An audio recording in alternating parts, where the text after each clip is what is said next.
Hey everybody, today I want to talk about the symbolism of The Great Gatsby and not the whole summary and review of it in itself. I'm gonna do a separate video on that, but just what everything means in the book, because I'm sure you've seen videos of what Daisy means, what the color yellow means, but I recently saw another video by this college professor who actually deconstructed the entire Great Gatsby book, and she just did a great job. She like blew my mind open, and it was an hour-long video.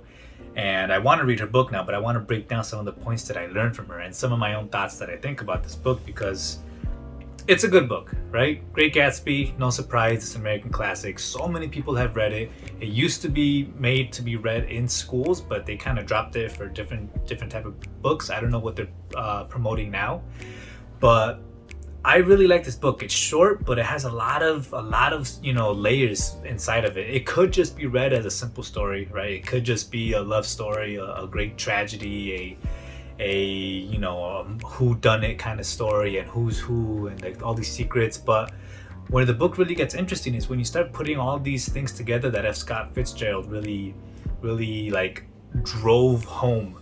So even beginning with the color yellow, right? Daisy, she's a flower, obviously. They bloom in the summertime and then they go away in the wintertime.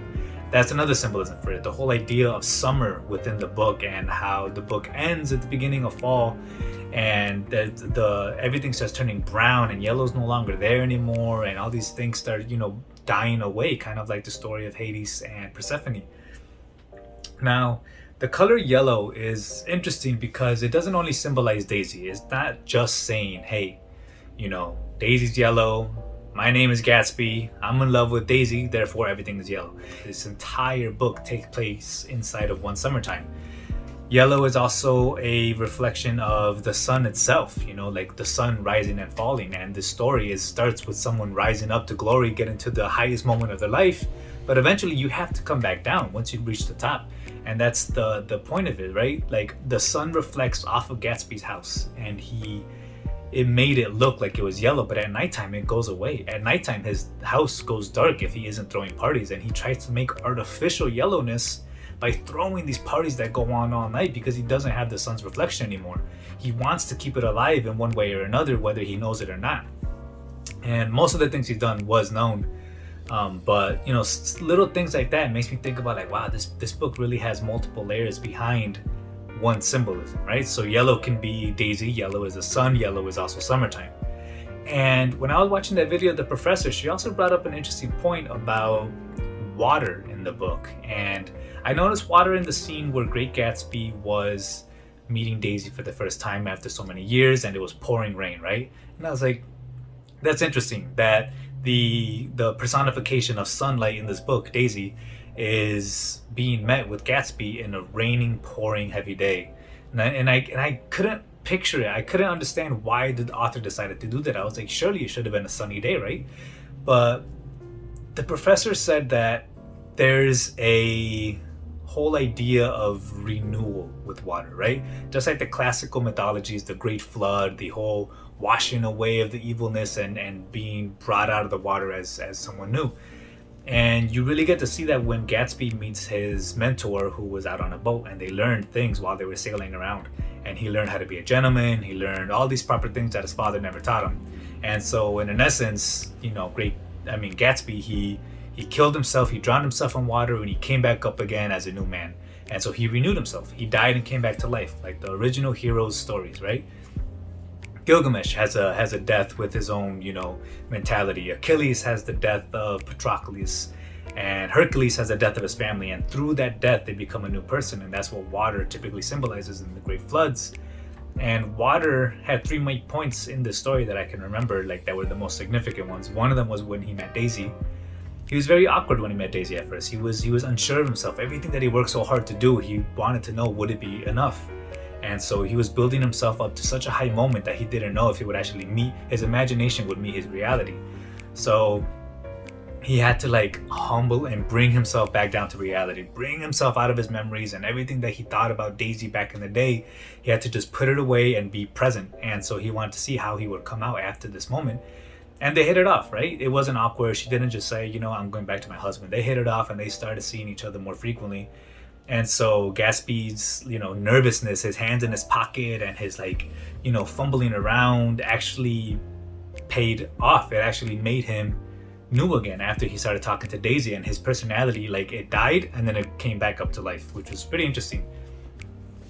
So that was the sailing with the mentor, him meeting Daisy, and at the very end when he's sitting in his pool, and the mechanic, he actually goes to him with a gun and there's this shooting. And every time there's water in the books, there's one form of death one way or another. If it's personality, if it's physically, Gatsby really just created a whole new identity for himself when he was out on the water. And there's just always this idea of rejuvenation, it's kind of like the Lazarus water. And I just thought that was a very interesting point, and I didn't realize that when I first read the book, but the professor actually said, think about all the water in the book and what it actually means. And I was like, huh. And then she said that Daisy was never described as being beautiful. She was actually described as having the most beautiful voice that he can remember. And she talked about how in classic Greek mythologies, it was the sirens that were out in the ocean, and they would lure Odysseus's men, and they would lure the people who were driving on or sailing on their boats to come to them, and they would lead them to the death. Kind of like how Daisy did Great Gatsby without even realizing it. She lured him back to her imagination, to this realm inside of his mind that he could never escape, and he was entranced by it. He lived his whole life trying to do what the sweetness of the voice told him to do, what he thought the voice wanted him to do. So he kept going and going and going, and ultimately all these chain reaction decisions ended up leading to his death, which was interesting. So in a way, she was a siren. She didn't purposely mean to draw him into his death, but it did end up happening because he couldn't get that voice out of his head, and he just wanted to be closer to it as much as possible, even if it meant death. And I just think that this book has so many underlying ideas that we got to look at them a little bit deeper and find all these little subtleties that really make a difference in the book, that makes it okay, a book that's one-dimensional and it's a good storyline, it's a good book, but a book that's three-dimensional and has depth within the depths is actually a great book. And seeing the professor talk about how this book really has a lot of symbolism inside of it really opened my eyes up to more ideas and possibilities of why this book is a great classic. And I'm gonna link her video in the description.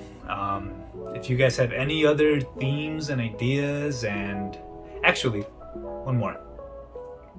So the next theme is pretty much having wanting what you can't have. See, everybody in the book wants somebody else. Everybody in the book typically has someone already, but they're not satisfied. And it's kind of an idea of battling your ego with reality, or too much ambition, or just not thinking clearly. So we all know Gatsby was obsessed with Daisy, and he did everything he could to be with her. He couldn't have her. She was married to Tom. Tom wanted the mechanic's wife, Myrtle, but they were both married, right? Myrtle wanted him, he wanted Myrtle, but they couldn't have it happen. Nick Carraway wanted to know who Gatsby was, and he didn't find out the real him until after he died.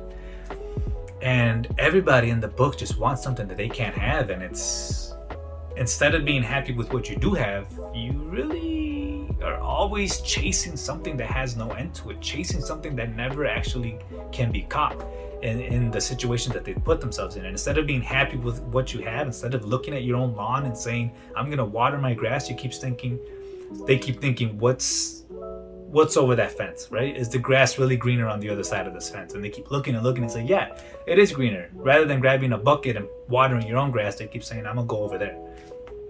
And it's just this whole twisted idea of want, and how wanting too much, or wanting what you can't have, or what you shouldn't have, leads to great catastrophes.